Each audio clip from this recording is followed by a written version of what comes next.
তিনি তার দোয়ার মাধ্যমে অনুষ্ঠান শেষ করবেন। শেষের পূর্বে তিনি একটু ছাত্রের সঙ্গে বক্তব্য শোনাবেন স্বাধীনতা সম্পর্কে। আসসালামু আলাইকুম ওয়া রাহমাতুল্লাহ। তোমাদেরকে প্রশ্ন করি, সালাম দেওয়া কি বলো? সবাই বলো, সালাম দেওয়া কি সুন্নাহ? জবাব দেওয়া? তাহলে আমি সালাম দিলাম, আমাদের জবাব দেওয়াটা কি? তাহলে গুরুত্ব বেড়ে গেল না? এটা আওয়াজ দেবে সবাই, আসসালামু আলাইকুম ওয়া রাহমাতুল্লাহ। নাহমাদুহু ওয়া নুসাল্লি আলা রাসূলিহিল কারীম, আম্মা বা'দ। ভূমিকা ছাড়াই আমি দু একটি কথা বলে আখিরি দোয়ার দিকে আগাবো ইনশাআল্লাহ। তোমাদেরকে প্রশ্ন করি, স্বাধীন কারে বলে আর পরাধীন কারে বলে? বলতে পারবে কি? চুপ করে বসে বসে। আমরা ভারতবর্ষ একটা স্বাধীন দেশ, স্বাধীন দেশে বসবাস করি। স্বাধীন কারে বলে আর পরাধীন কারে বলে? স্বাধীন বা স্বাধীনতা তাকেই বলে নিজস্ব ধর্ম মত অনুযায়ী অনুকূল পরিবেশ পরিস্থিতির মধ্য দিয়ে জীবন পরিচালনা করতে পারে স্বাধীনতা। তো ভারতবর্ষ, এই ভারতবর্ষ ইংরেজ সরকার 190 প্রায় 200 বছর দ্বারা রাজত্ব করেছিল। তাদের রাজত্বকালে মুসলমানদের সমস্ত প্রকারের স্বাধীনতাকে হরণ করে নিয়েছিল। মুসলমানরা তাদের নিজস্ব স্বাধীনতা অনুযায়ী, নিজস্ব ধর্ম মত অনুযায়ী দাঁড়িয়ে রাখতে পারত না, টুপি পরতে পারত না। তোমরা আজকের যে বোরকা পরিহিতা অবস্থাতে আছো, বোরকা পরিধান করতে পারত না। এক কথায় মুসলমানরা নিজস্ব ধর্ম মত অনুযায়ী অনুকূল পরিবেশ পরিস্থিতির মধ্য দিয়ে ধর্মীয় বিধিবিধান পালন করতে পারত না। তাহলে আমরা তখন ছিলাম পরাধীন। এর স্বাধীনতা অর্জন করার জন্য সর্বস্তরের সর্বধর্মের মানুষেরা রক্ত ঝরিয়েছিল, অকাতরে অর্থ দান করেছিল। তারপর পরে এদের স্বাধীন হয়েছিল।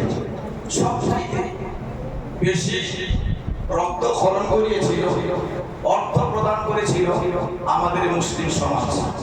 তোমাদের শ্রদ্ধাভাজন ওস্তাদ হুজুরের কাছ থেকে শুনে যে প্রায় 2 লক্ষ টুপিওয়ালা দাড়িওয়ালা মুসলিম তারা এই স্বাধীনের জন্য নিজেদের জান মালকে কোরবান করে দিয়েছিল। তার মধ্যে অসংখ্য গণনার বাইরে হাক্কানি আলেমে রব্বানি আলেমে দ্বীন ছিল। তো আমি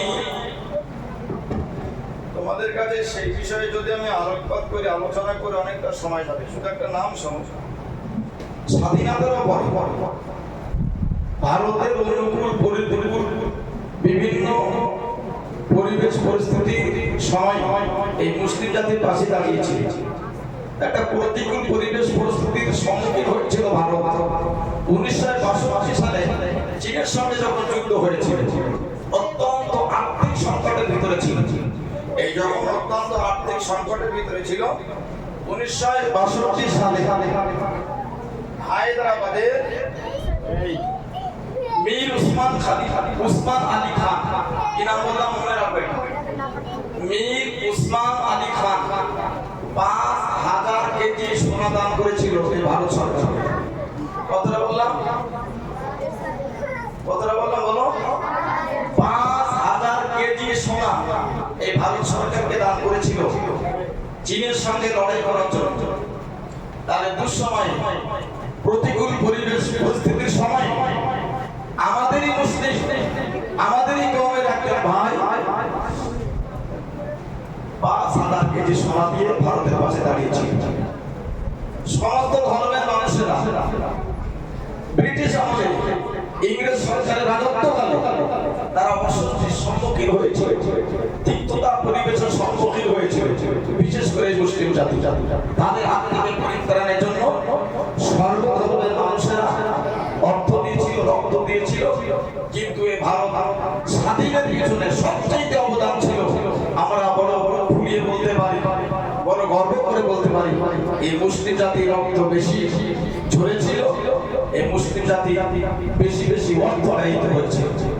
আল্লাহ সেই স্বাধীনতা উপলক্ষে, দেশ স্বাধীন উপলক্ষে, স্বাধীন করার উপলক্ষে মুসলিম জাতি যারা অর্থ দিয়েছিল, রক্ত দিয়েছিল, তাদের জান এবং মালগুলোকে আল্লাহ কবুল করে নিয়ে সকলে মনে করে বলল আল্লাহুম্মা আমিন। যারা দেশ স্বাধীনের জন্য জান দিয়েছে, আল্লাহ তাদের নসিবে যেন শাহাদাতের মর্যাদা দান করে। সকলে বলল আল্লাহুম্মা আমিন। যারা অর্থ দিয়েছিল, আল্লাহ তাদের অর্থগুলো কবুল করে নিয়ে পারলৌকিক জীবন যেন তাদের জন্য নাজাতের অধিকারী বানিয়ে দেন। সবাই বলল আল্লাহুম্মা আমিন। আমি এই ওয়াকিয়াটা শোনালাম না, আমরা অতি কষ্টে ছিলাম, সেই কষ্টের হাত থেকে নিষ্কৃতি পেয়েছি। আজ আমরা নিজেকে স্বাধীন বলে মনে করি, কিন্তু সেই স্বাধীন দেশ আমি মনে করি আমরা যেন হারিয়ে ফেলেছি। আজকের দেশের বিভিন্ন প্রান্তরে যারা ফেসবুক, যারা ইউটিউব ঘাটাঘাটি করে, তারা ভালোই জানে, বিলক্ষণ তারা ভালোই জানে যে আজ মুসলিম জাতি বিভিন্ন ভাবে এই ভারতের প্রতি অত্যাচারিত হচ্ছে। দাড়ি ধরে টানা হচ্ছে, মাথার টুপি খুলে নেওয়া হচ্ছে, মসজিদ ভাঙা হচ্ছে, মুসলিমরা বিভিন্ন জায়গায় মার খাচ্ছে এই ভারতের মুখে, যেটা অনেকদিন দেখা যায়নি, শোনা যায়নি। আজ আমরা সেটা চোখে দেখছি, শুনছি, আমাদের লাইভ চলছে। হয়তো কোনো না কোনো মানুষ দেখবে, হিন্দু ধর্মের মানুষেরা দেখবে, হয়তো ফেসবুকে দেওয়া হলে বিভিন্ন ধর্মের মানুষেরা দেখবে।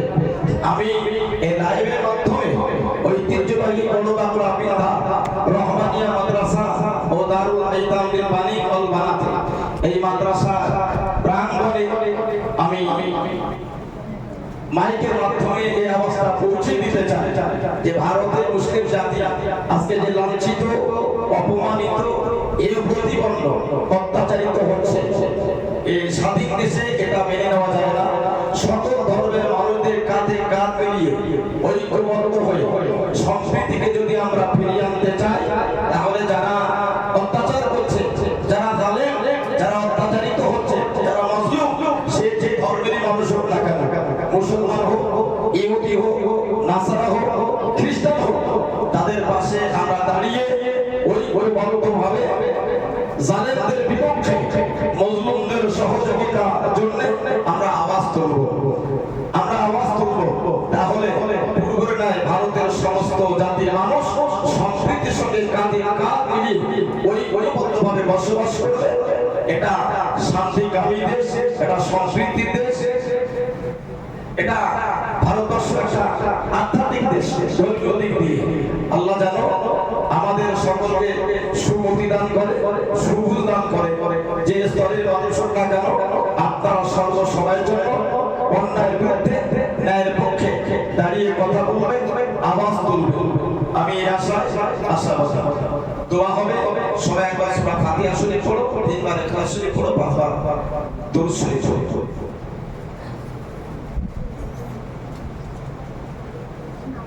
আল্লাহ করে এখন দোয়া হচ্ছে। اللهم آمين. الحمد لله رب العالمين والصلاة والسلام على رسوله الكريم. ربنا ظلمنا أنفسنا وإن لم تغفر لنا وترحمنا لنكونن من الخاسرين. মেহেরবান আল্লাহ, আমরা আপনার পাপিষ্ঠ বান্দা এবং বান্দীরা সম্মিলিতভাবে সকাল ৯টা থেকে নিয়ে এ পর্যন্ত ৭৯তম স্বাধীনতা দিবস উপলক্ষে বাচ্চাদেরকে নিয়ে কোরআন তেলাওয়াত, গজল পাঠ, দেশাত্মবোধক কবিতা আবৃত্তি,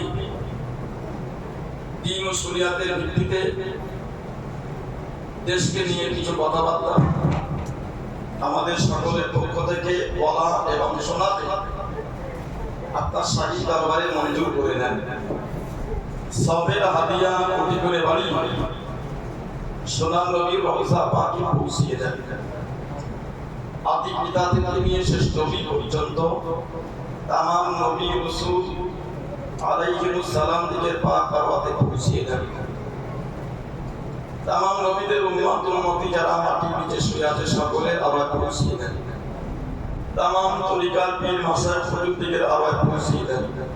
খাস করে দাদা হুজুর পীর কেবলা রাহমাতুল্লাহ আলাইহি হুজুরের আল আওলাদ ভক্ত অনুরক্ত মুরিদ মুক্তাকে প্রধানতম খলিফা বসিরহাটের বড় মাওলানা আল্লামা হুজুর পানিগোলা হুজুর দরগাপুরে হুজুর বালদা জমিনে আমার ওস্তাদ হুজুর সুবির উতবার আমিন রাহমাতুল্লাহ আলাইহি সকলার আওয়াতে সওয়াব আপনি পৌঁছিয়ে দেন। সকলের রুহানি দোয়া আমাদের মসজিদে আপনি কবুল করুন। মেহেরবান আল্লাহ, আজ ৭৯তম স্বাধীনতা দিবস।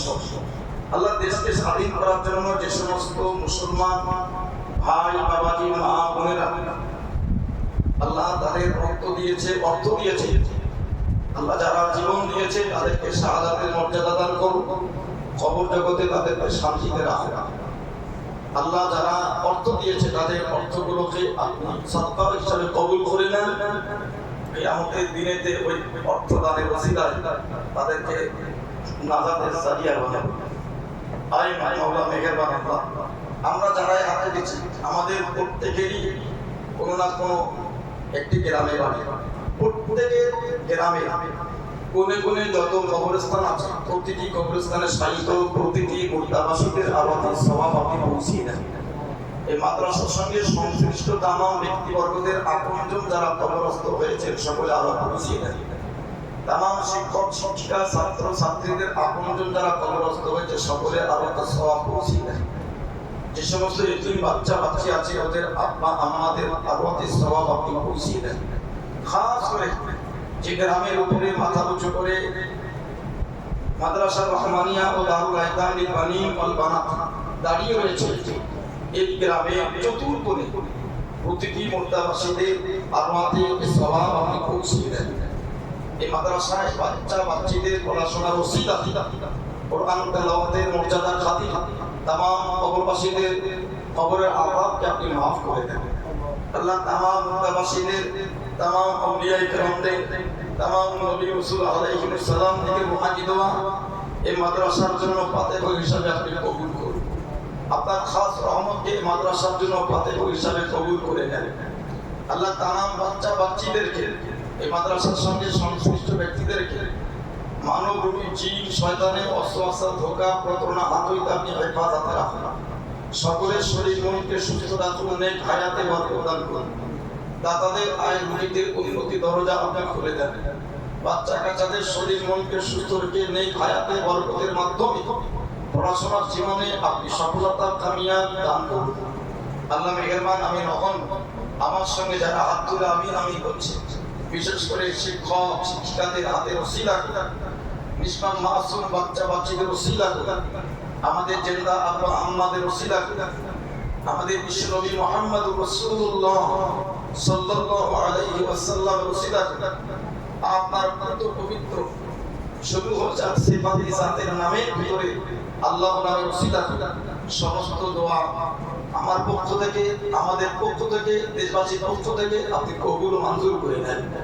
সুবহান রাব্বিকা রাব্বিল ইজ্জাতি আম্মা ইয়াসিফুন ওয়া সালামুন আলাল মুরসালিন ওয়ালহামদুলিল্লাহি রাব্বিল আলামিন واجعل آخر كلامنا عند الموت لا إله إلا الله محمد رسول الله. السلام عليكم.